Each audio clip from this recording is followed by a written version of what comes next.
Greetings and welcome to the first annual C.S. Lewis Reading Day 2023. I'm David Beckman, moderator of the C.S. Lewis Society of Chattanooga. And before I begin, I want to thank David Bates and his friends for the idea and the work behind getting this celebration going here on the anniversary of the birth of C.S. Lewis.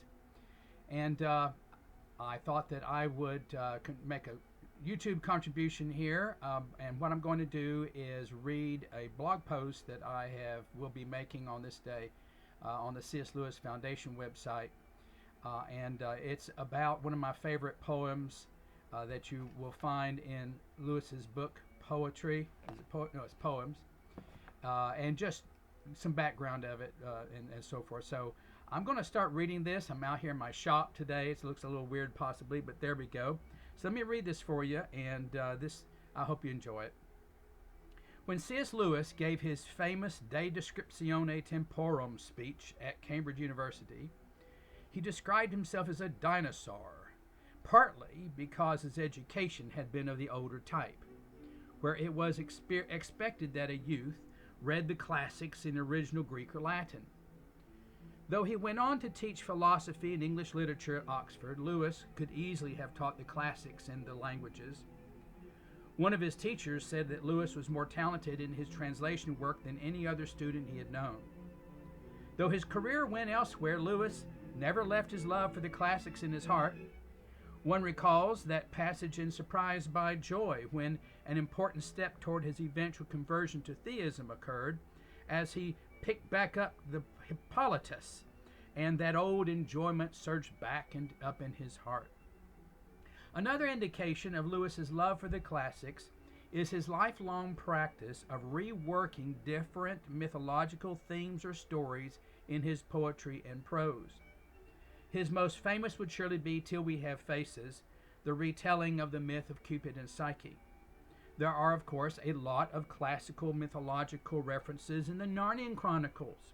Figures such as nymphs, fauns, centaurs, and even Bacchus himself pop up here and there. On this first annual C.S. Lewis Reading Day, I would like to point the reader to the reworking of classical myths in Lewis's poetry. I like to call these mini narratives the forgotten stories of C.S. Lewis. They're delightful. In the book Poems, you will find stories such as Pan's Purge, Pindar Sang, The Magician and the Dryad. My favorite, though, is The Birth of Language. Now, you will recall that the god Mercury, his Greek name was Hermes, was the god of rhetoric, communication, language, travel, speed, and so forth. Now, the planet closest to the sun, Mercury, is named after him since it's the planet that speeds in its orbit the quickest of all the rest of the planets. Now, Lewis wonders, why is this so? What's going on here? He wonders how the words that we speak emanate from the deity, as they're supposed to be. If he's the author of our language, then our words are coming from him somehow or another. How does that happen? And his imaginative answers to these questions are versed in this poem, The Birth of Language. Echoing his Platonism, Lewis imagines our words originally born as living creatures on Mercury. They are living flames engendered by the sun. In appearance and semblance, they carry wreathed rods, and as he says, their sandals are fledged with wings. You see the origin of the appearance of the god Mercury himself there. Well, they eventually travel to Earth. And it's just beautiful the way the transition he describes as they get it up into the trees of Mercury, and then they ascend above them and so forth. They eventually travel to Earth, chilled and shrunken, of course, by the cold that they encounter. But just as you'll remember, the apple tree in the professor's backyard still would sway when the wind was blowing in Narnia, so these words of ours will sometimes remember their origin.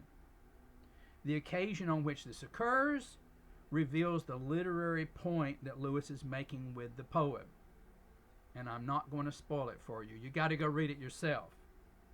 So I end the blog saying, will you read Lewis today with us? If so, adventure into his poetry. The flame of Mercurian genius is there to be found. Have a great C.S. Lewis reading day, and God bless you.